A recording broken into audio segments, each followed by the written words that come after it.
comme ça Donc celui-là, on le fait qu'une apprend fois, ce refrain-là, Ok, comme tout à l'heure, c'est ça. Et après, on part directement sur le pont, ok, à la limite, pour éviter de se perdre. ok, En fait, d'accord. dans la version originale, je l'ai réécouté, mais je ne sais plus quand est-ce qu'il part. On fait le refrain, on fait une mesure, Nos et puis cœurs direct, on sont part sur ouverts le pont. au Ouais. tien, nous ne te cachons rien.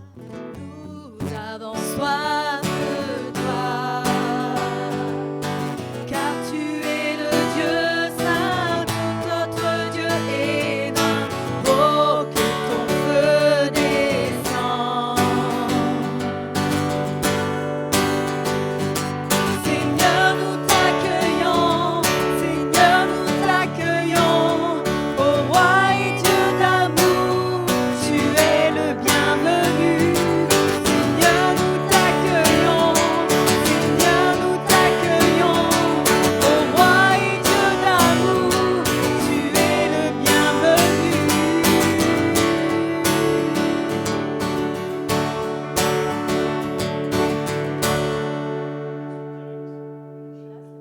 En fait, ça fait Seigneur, nous t'accueillons, roi Dieu d'amour, tu es le bienvenu. Ça le refait une fois. Ensuite, c'est que notre cœur t'adore Et toute âme s'éveille, ô roi et Dieu d'amour, tu es le bienvenu. Seigneur, nous t'accueillons, Seigneur, nous t'accueillons, ô roi et Dieu d'amour, tu es le bienvenu.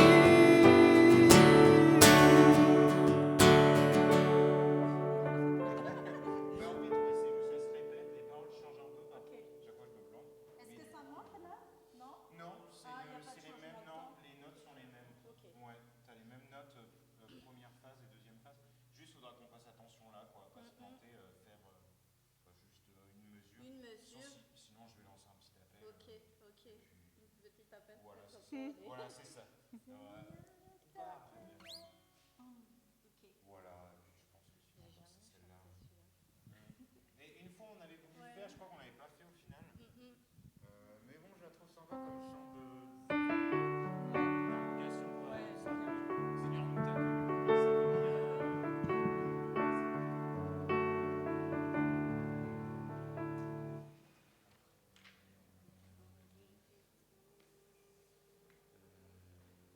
Base d'argile, alors peut-être un peu histoire de choquer la voix, parce que ça va monter un peu quand même.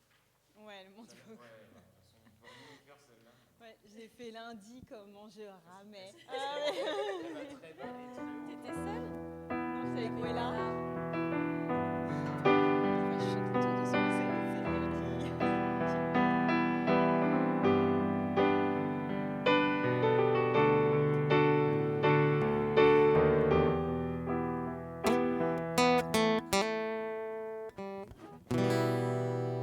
peux faire l'intro au piano, ça je fais un petit accompagnement. Garde ton C'est main. bon, tu veux commencer? Est-ce que toi tu chantes? Non, je sais pas, je peux les faire.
Et après, ouais, 734, la dernière, c'est chaîne d'amour. Oui, c'est moins doux.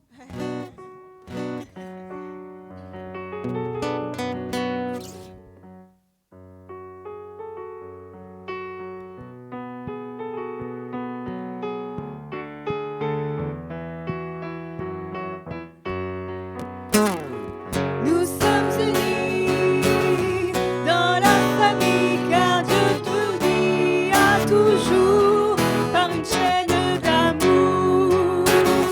Concitoyens, nous sommes les tiens car Dieu nous lie à toujours par une chaîne d'amour.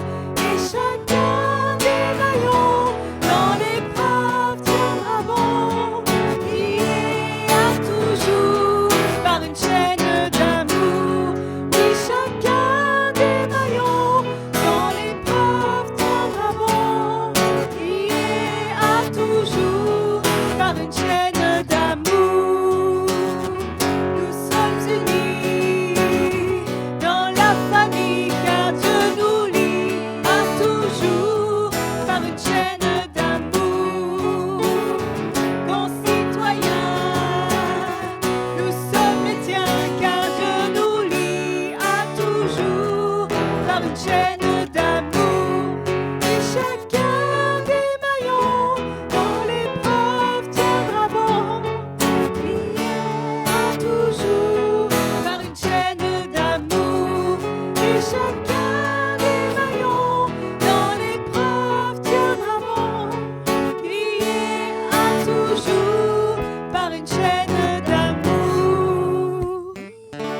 À toujours par une chaîne d'amour.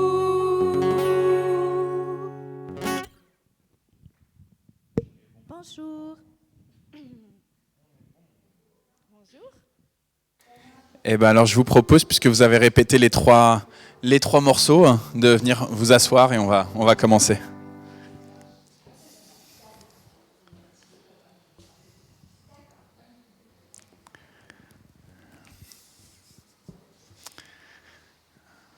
Voilà.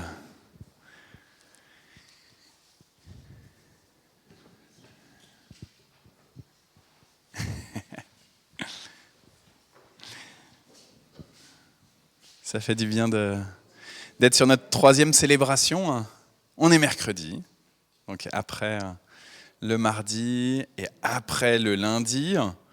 Eh ben on arrive donc troisième jour, on approche de plus en plus vers Pâques, on approche évidemment vers le dernier repas de Jésus, c'est le jeudi saint, donc ça sera demain. On va célébrer deux actes forts demain. D'abord, la première chose, c'est qu'on fera le lavement des pieds. Donc quand vous viendrez, il y aura une chaise. C'est pas obligatoire, mais si vous voulez, je vous lave les pieds. Et je suis votre serviteur. J'ai déjà lavé les bassines, etc. Tout sera prêt pour vous accueillir. Je commencerai à partir de 7h moins le quart, hein, pour notamment le groupe de louanges. Je ne sais pas qui sera là, mais si vous voulez passer à la bassine avant d'aller jusque derrière dans le chœur. Et puis donc, puisque à ce repas de Jésus, ce dernier repas qu'il a eu avec ses disciples avant sa mort, il a célébré le Seder, hein, donc ce repas traditionnel de Pâques. On va aussi vivre la Sainte Seine demain soir. Donc on changera un tout petit peu, mais de pas grand-chose, notre culte pour prendre en compte cela. On aura quand même aussi, comme ce soir, un temps autour de la parole de Dieu, et en particulier donc la question des « je suis » de Jésus dans l'Évangile selon Jean. On a commencé un nouveau cycle de prédication le dimanche sur rencontrer Jésus, avec des personnes qui ont rencontré Jésus, avec Zachée qui a rencontré Jésus, avec Bartimée, le fils de Timée, qui a rencontré Jésus. Et donc la question là, c'était aussi pour ça que pour cette semaine sainte, je voulais prendre les « je suis ». C'est-à-dire que, on a des personnes qui rencontrent Jésus, mais finalement, qui Jésus dit qu'il est ? Et donc on avait entendu lundi Jésus qui dit « Je suis la lumière du monde », que par lui les ténèbres sont complètement dissipées. Hier c'était Steve qui a donné la méditation. Loéva, tu voulais dire quelque chose ? Non ? Tu as le droit. Quand on est dans ce culte-là, c'est encore plus facile que le culte du dimanche. Le culte du dimanche, c'est un peu solennel, c'est difficile d'interrompre ou quoi que ça. Mais le culte qu'on fait le jeudi matin ou là qu'on fait pendant les soirs de semaine, on est plus en intimité, il y a moins de monde et c'est plus facile de prendre la parole. Donc si tu as quelque chose que tu as envie de nous dire, n'hésite pas. D'accord ? Tu me lèves la main simplement, sinon on ne va pas s'entendre, on va pas se... D'accord ? Comme à l'école. Mais en tout cas, tu peux dire si tu as envie de dire quelque chose. Et hier, donc Steve, il nous a accompagnés avec cette parole de Jésus qui dit « Je suis le chemin, la vérité et la vie. Nul ne vient au Père que par moi. » Bonjour David le chat. Il sait, David, qu'il rentre dans la maison du Seigneur. Et aujourd'hui, on va avoir cette parole de Jésus qui dit « Je suis le bon berger. » Je suis le bon berger. C'est dans le chapitre 10 de l'Évangile selon Jean. Je vous propose, avant de prier, et on va lire un psaume après la prière, qui est le psaume le plus connu, où il y a une question de Dieu qui est un berger. Voilà, Seigneur, on te bénit en ce milieu de semaine. On te bénit pour ce beau soleil qui vient illuminer notre ville de Mantes, qui vient illuminer notre Mantois, qui vient illuminer, mettre de la joie dans le cœur de nos concitoyens, de nos contemporains et même de nous. Seigneur, viens faire resplendir ta lumière. Nous ne nous attendons pas à juste un soleil, une espérance d'un soleil qui, à un moment donné, va se coucher, va passer de l'autre côté, où nous, on va tourner un petit peu avec notre planète.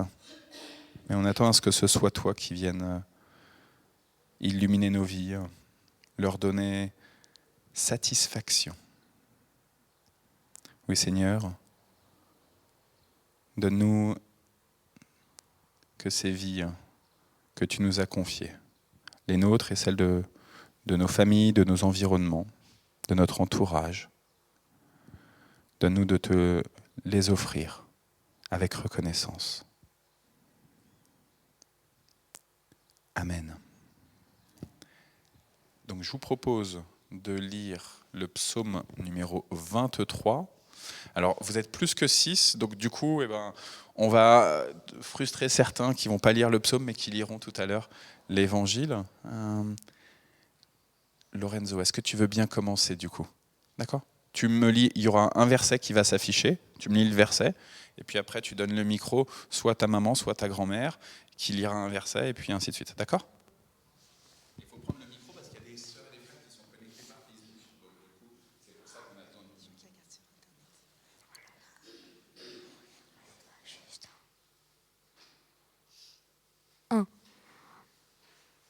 Psaume de David. Psaume de David. Le Seigneur est mon berger, je ne manque de rien. Il me fait reposer dans des champs d'herbes verts. Il me conduit au calme près de l'eau.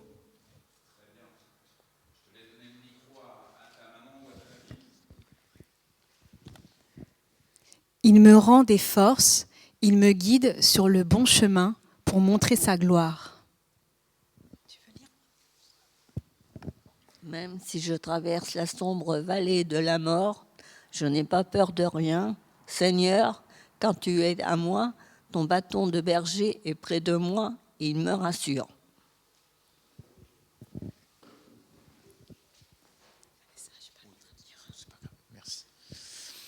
Tu m'offres un bon repas sous les yeux de mes ennemis. Tu verses sur ma tête de l'huile parfumée. Tu me donnes à boire en abondance.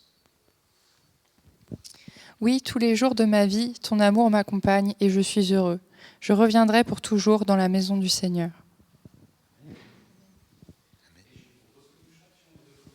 Très bien. Et si vous avez envie de vous lever pour chanter, n'hésitez pas. C'est la fin de journée.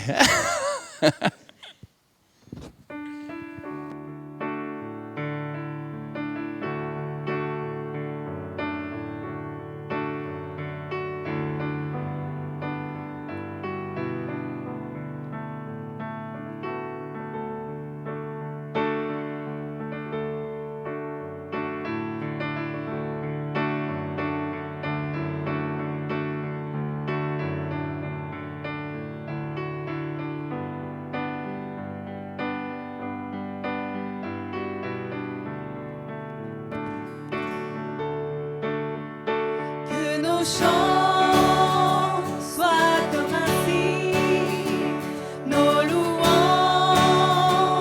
un accueil. Nous sommes là pour toi. Nous sommes là pour toi. Que ton souffle vienne des cieux, nous remplir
Voilà, et donc je vous propose maintenant qu'on arrive sur la lecture de l'Évangile selon Jean.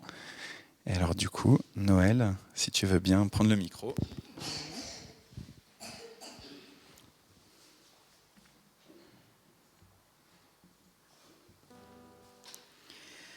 Moi, je suis le bon berger. Le bon berger donne sa vie pour ses moutons. Celui qui ne travaille que pour l'argent n'est pas vraiment le berger. Les moutons ne lui appartiennent pas. Il les abandonne et s'enfuit quand il voit venir le loup. Et le loup se jette sur les moutons et disperse le troupeau. Cet homme ne travaille que pour l'argent et ne se soucie pas des moutons. Moi, je suis le bon berger. Je connais mes moutons et ils me connaissent. De même que le Père me connaît et que je connais le Père, et je donne ma vie pour mes moutons. J'ai encore d'autres moutons qui n'appartiennent pas à cet enclos. Je dois aussi les conduire. Ils écouteront ma voix, et ils deviendront un seul troupeau avec un seul berger. C'est pour cette raison que le Père m'aime, parce que je donne ma vie, pour ensuite la recevoir à nouveau.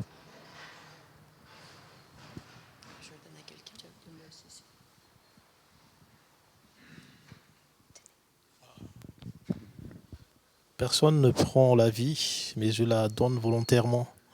J'ai autorité pour la donner et j'ai autorité pour la recevoir à nouveau. Cela correspond au commandement que mon Père m'a donné. Amen.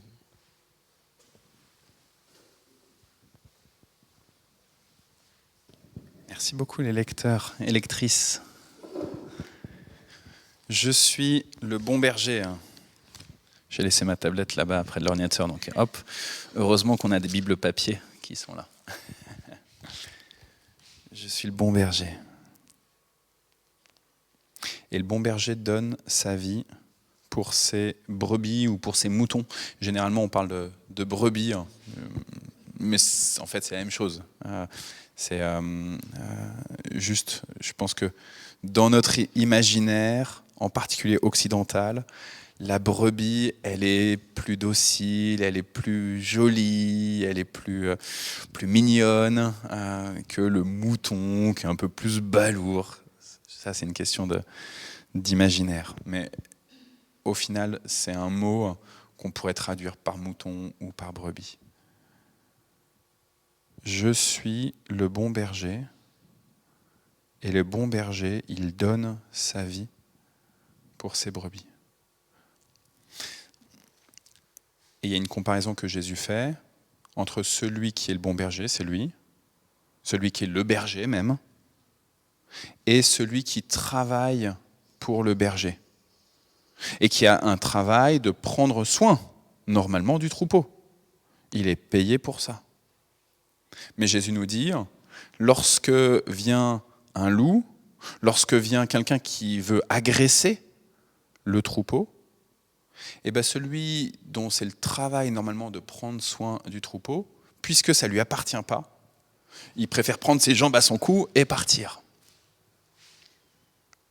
Et à l'inverse, celui qui est le berger, à qui appartient véritablement le troupeau, lui, il est prêt à affronter l'animal sauvage, l'attaque de l'ennemi, quitte à en perdre sa vie. Je suis le bon berger et je suis prêt, à cause de l'ennemi qui vient, je suis prêt à donner ma vie. On est mercredi saint, on sait que vendredi saint, Jésus va véritablement donner sa vie. Et donc, Jésus, Lorenzo, il annonce déjà en disant « Je suis le bon berger ». Et s'il y a un loup féroce qui vient attaquer mon troupeau, je suis prêt à donner ma vie pour mon troupeau. Jésus a conscience que sa mission sur cette terre, c'est de donner sa vie, d'être prêt à donner sa vie pour sauver le troupeau. Ce qui m'a frappé, c'est cette question de mon troupeau, mes brebis, mes moutons. C'est à moi. À l'inverse de celui qui est l'ouvrier, à qui le troupeau n'appartient pas. Il y a ce terme-là d'appartenance.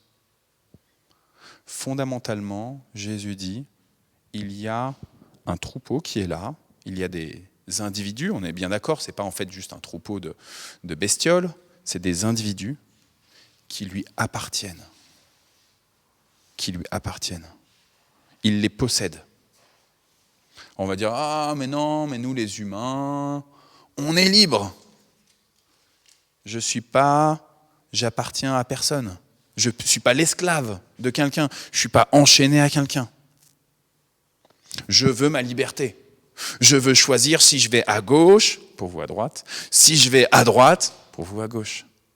Je veux choisir mes décisions de travail, de lieu de vie, de partenaire, d'avoir des enfants ou pas, etc., etc. Mais Jésus nous dit, il y a un berger et il a possession d'un troupeau. Et Jésus va plus loin et dit, je connais mes brebis, je les connais bien. Je sais qui sont ces brebis. Je sais qui sont les membres de mon troupeau. Mon frère, ma sœur, Jésus te connaît.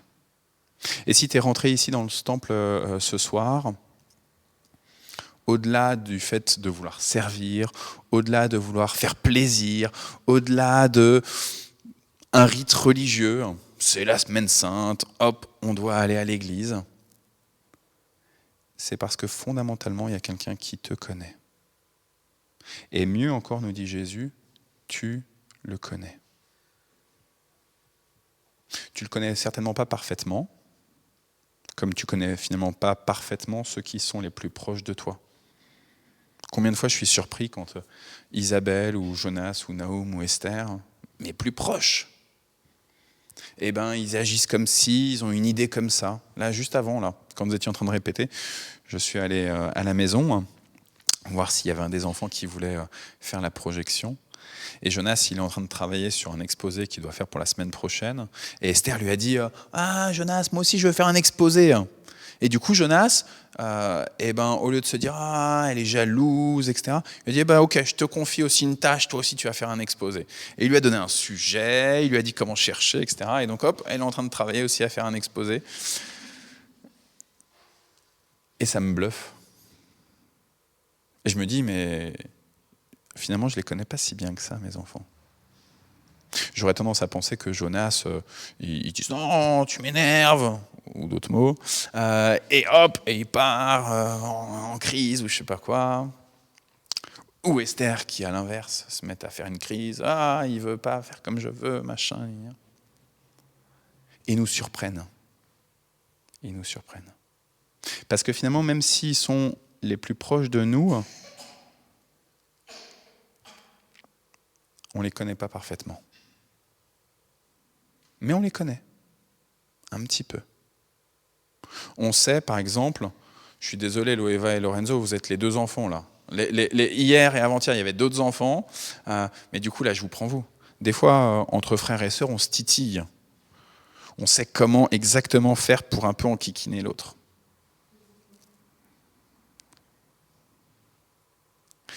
On les connaît tellement bien qu'on sait comment on les titille.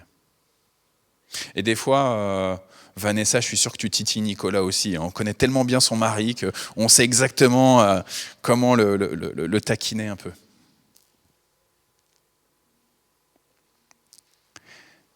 Jésus te connaît et tu connais un petit peu ton Seigneur.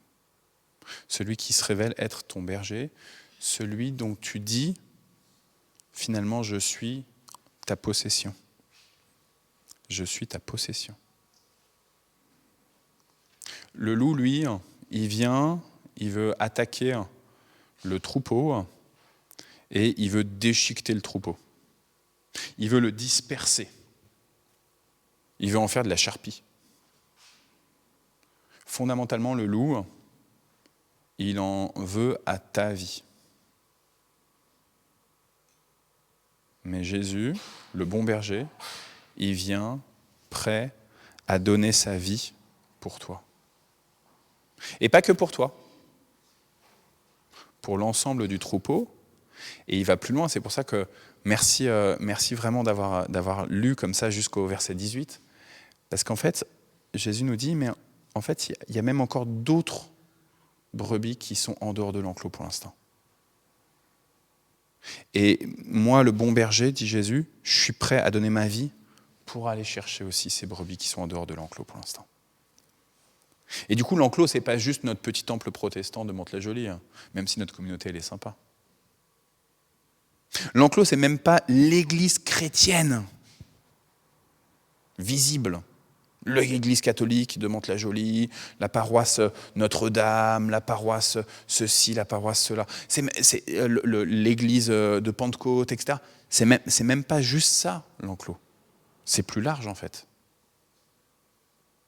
Il y a autour de nous plein de personnes que Jésus connaît, qui peut-être connaissent un petit peu Jésus, peut-être, par ouï-dire, par tradition, par culture, par les œuvres d'art.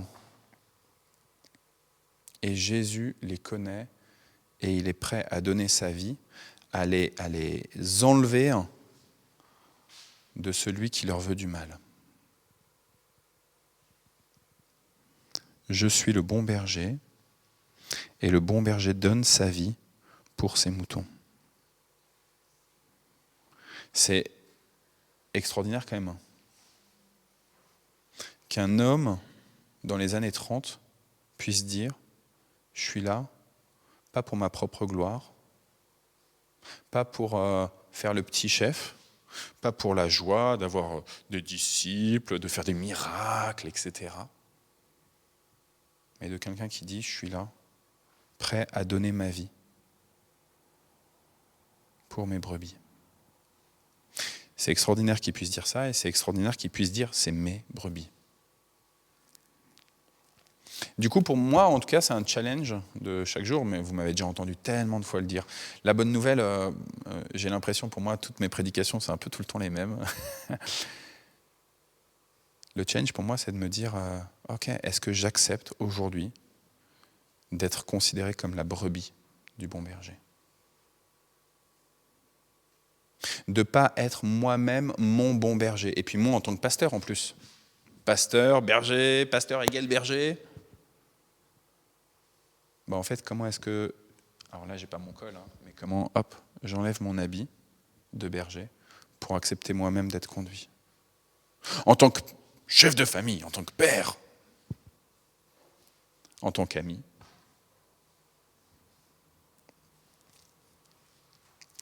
Je suis le bon berger. Il n'a pas dit, Jésus, il n'a pas dit, nous sommes les bons bergers. Il est le seul. Je suis le chemin, la vérité et la vie. Hier, Steve nous disait, il n'a pas dit, je suis un chemin, une vérité, une vie. Je suis le. Et là, je suis le bon berger. Il n'y en a qu'un seul. Voilà, c'était quelques réflexions à partir de cette phrase-là, ou de ce passage-là. Est-ce que vous avez aussi des... Alors juste, il y a tout à l'heure Nicole Berger qui s'est connectée avec nous sur Facebook. Il y a plusieurs personnes. Je vous salue tous, les frères et les sœurs. Et elle a été très touchée sur le dernier chant que vous avez choisi. Je suis passé de la mort à la vie. Parce que pour ceux qui ont suivi un petit peu les déboires de Nicole Berger, elle a été empoisonnée par un champignon en fin d'année 2022 et elle est tombée dans le coma. Ça a été très, très, très, très compliqué. Et donc, elle nous a juste écrit là tout à l'heure. Donc, Nicole, on te salue bien. Et en effet, tu es vraiment ressuscité, tu es un miracle. Donc, même s'il y a encore des conséquences de cet empoisonnement, voilà, notamment au niveau des reins, mais en tout cas, elle est vivante. Et donc, on bénit le Seigneur de cette victoire sur la mort, sur les empoisonnements possibles. On croit que Dieu il peut nous sortir de tout ce qui est mortel et mortifère. Voilà, je ne sais pas, est-ce que vous avez des réflexions? Normalement, il y a Anta qui est là, et c'est mon joker, je disais ça aux enfants, je dis Anta c'est mon joker pour lancer, pour commencer un petit peu, c'est facile, hein. Mais du coup elle s'est connectée aussi, Anta, on te salue bien, elle s'est connectée sur Facebook aujourd'hui. Alors, est-ce qu'il y a un de vous qui ose rebondir? Noël? Comme ça, non, pas tout de suite. Vous voulez que je vous le relise un tout petit peu? Ouais, je vous le relis. Je suis le bon berger. Le bon berger donne sa vie pour ses moutons. Celui qui n'est pas le berger travaille seulement pour de l'argent. Les moutons ne lui appartiennent pas. Alors quand il voit le loup arriver, il abandonne les moutons et il part en courant. Le loup emporte des moutons et il fait partir le troupeau de tous côtés. En effet, l'homme qui travaille seulement pour de l'argent ne s'occupe pas bien des moutons. L'homme qui travaille seulement pour de l'argent ne s'occupe pas bien des moutons. Le bon berger, c'est moi. Le Père me connaît et je connais le Père. De la même façon, je connais mes moutons et mes moutons me connaissent. Je donne ma vie pour eux. J'ai encore d'autres moutons qui ne sont pas dans cet enclos. Eux aussi, je dois les conduire. Ils écouteront ma voix, alors il y aura un seul troupeau et un seul berger. Le Père m'aime parce que je donne ma vie et je la recevrai à nouveau.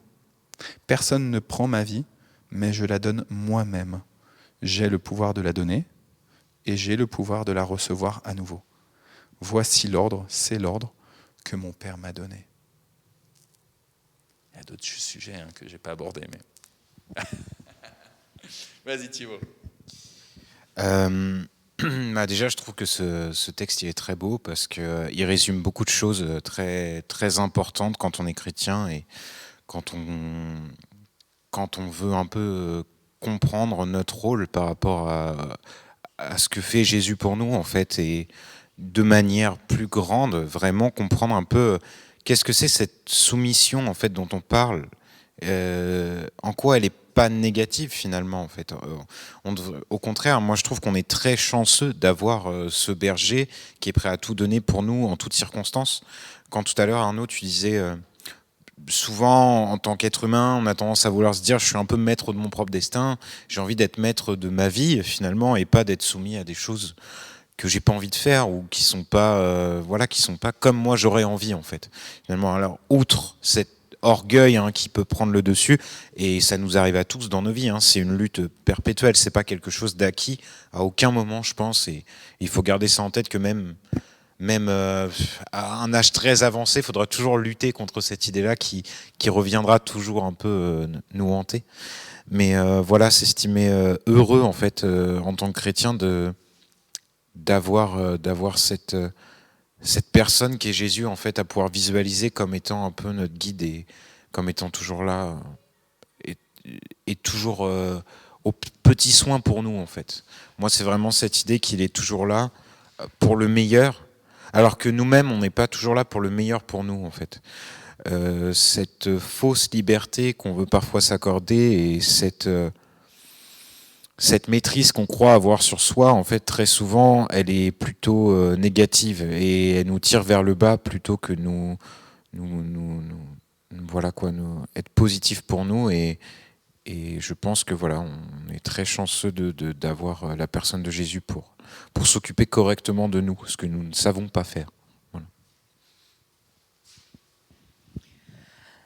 Ce matin, je parlais avec mon père et il me disait, mais écoute, dans les moments où c'est difficile, où tu te sens blessé, regarde à la croix comme les Hébreux regardaient au serpent d'airain et ils étaient guéris de leur empoisonnement. Et finalement, c'était cette manière que Moïse avait de lever son bâton, de regarder ça et vous serez sauvés, même s'il y a des serpents qui grouillent autour de vous. Regardons à la croix et nous sommes sauvés. Même s'il y a toutes sortes de choses qui grouillent autour de nous ou à l'intérieur de nous quelquefois. Justement parce que nous avons ce berger.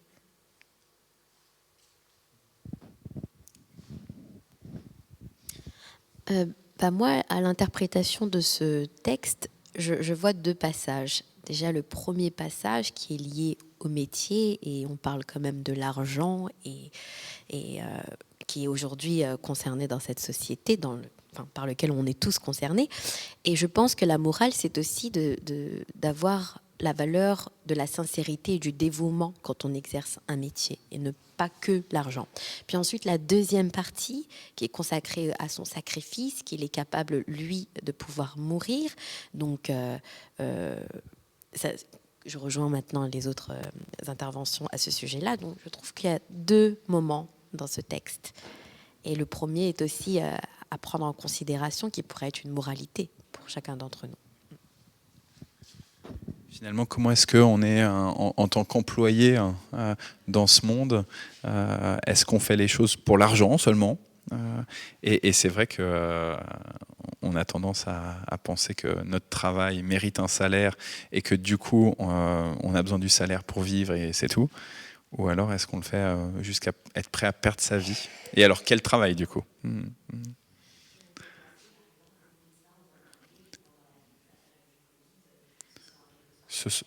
Complètement, ouais. Et du coup, on les applaudissait. C'était pas grand-chose, mais c'était une manière de reconnaître. Donc merci encore, Cécé.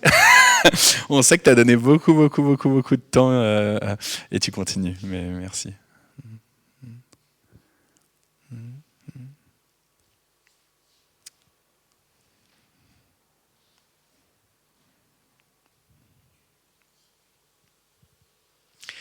Par rapport à ce que tu disais, Thibaut, il y a eu une controverse au moment de la Réforme, donc de la Réforme protestante, entre Luther et Erasme.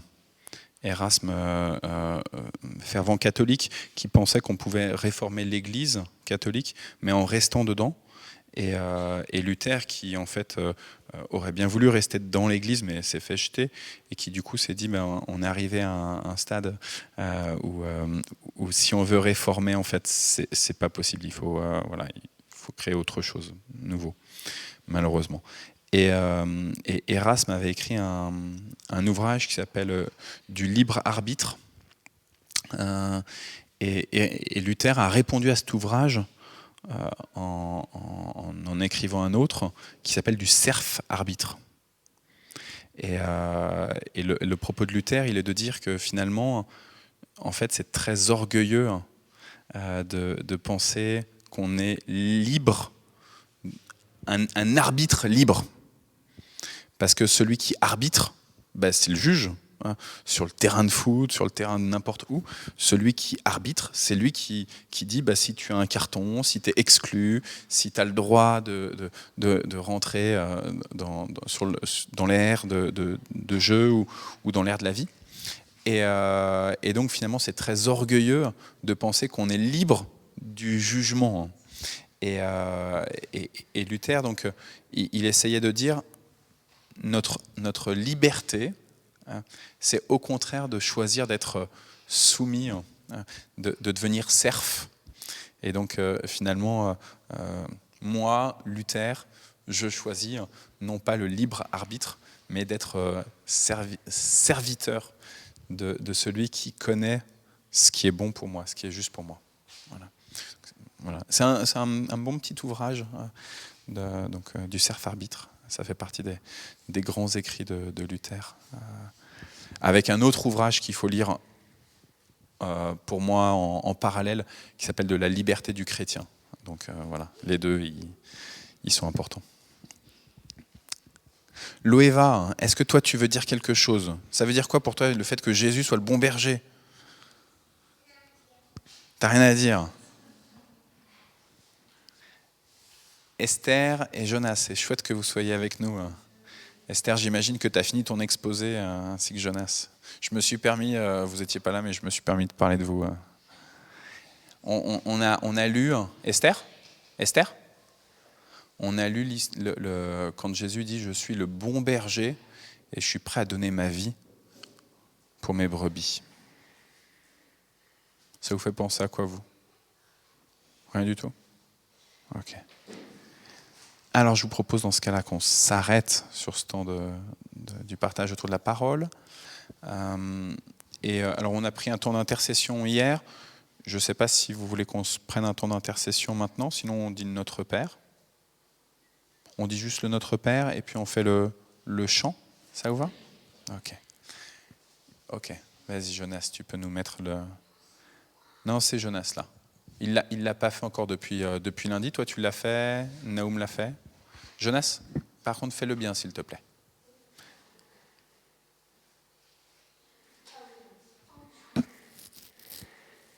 Voilà, donc on va prier selon les mots de Jésus. Notre Père qui es aux cieux, que ton nom soit sanctifié, que ton règne vienne, que ta volonté soit faite sur la terre comme au ciel. Donne-nous aujourd'hui notre pain de ce jour. Pardonne-nous nos offenses.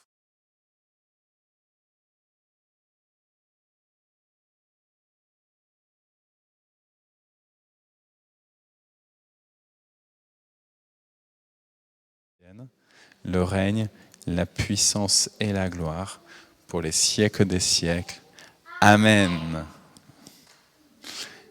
Et alors, je vous propose donc qu'on prenne le dernier chant. Nous sommes unis. Merci vraiment de toute cette préparation. C'est une grâce.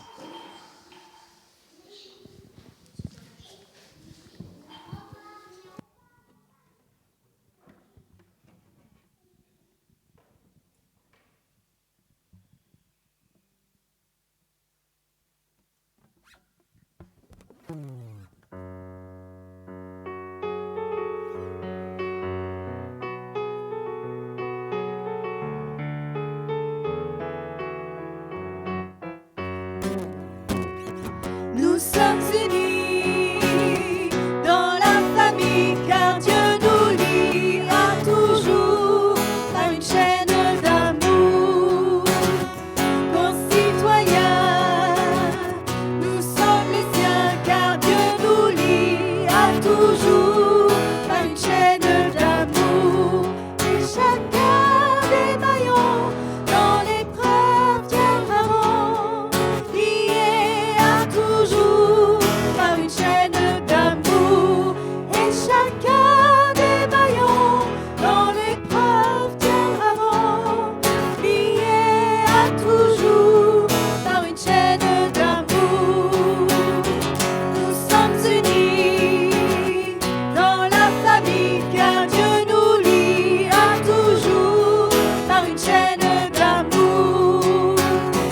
Concitoyens, nous sommes les siens, car Dieu nous lie à toujours par une chaîne d'amour. Et chacun des maillons dans l'épreuve tiendra rond, lié à toujours par une chaîne d'amour. Et chacun des maillons dans l'épreuve tiendra rond, lié à toujours par une chaîne d'amour. Lié à toujours par une chaîne d'amour. Voilà, et avant de recevoir la bénédiction, donc on salue bien. Il y a Patrick qui est connecté avec nous, Francine du temple de Saint-Germain-en-Laye, bibliste, qui a notamment participé à l'édition, à la traduction de cette Bible qu'on a lue. Pasteur Lébéné du Togo, je ne sais pas si ton épouse a accouché, on pense fort à elle et à toi. Et puis Wella aussi qui est connecté avec nous, on vous embrasse tous très très fort, Anta aussi. Que le Seigneur vous bénisse, les amis qui êtes connectés. Et vous aussi qui êtes dans le temple ce soir. Loéva, est-ce que tu veux venir juste avec moi, s'il te plaît? Viens à côté de moi là. Alors tu te mets là, tu regardes. Bah tiens, on va regarder le groupe de louanges, tu lèves les mains comme ça. Comme ça. Tu dis que le Seigneur vous bénisse. Que le Seigneur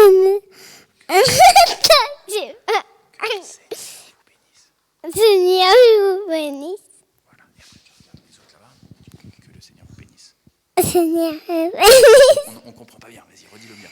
Seigneur vous bénisse. Amen. Et bien que le Seigneur vous bénisse avec les rires de Loeva. Amen. Très très bon mercredi. Merci encore. Là, ça y est, j'ai plus d'attention. 1 heure, c'est juste. Ouais.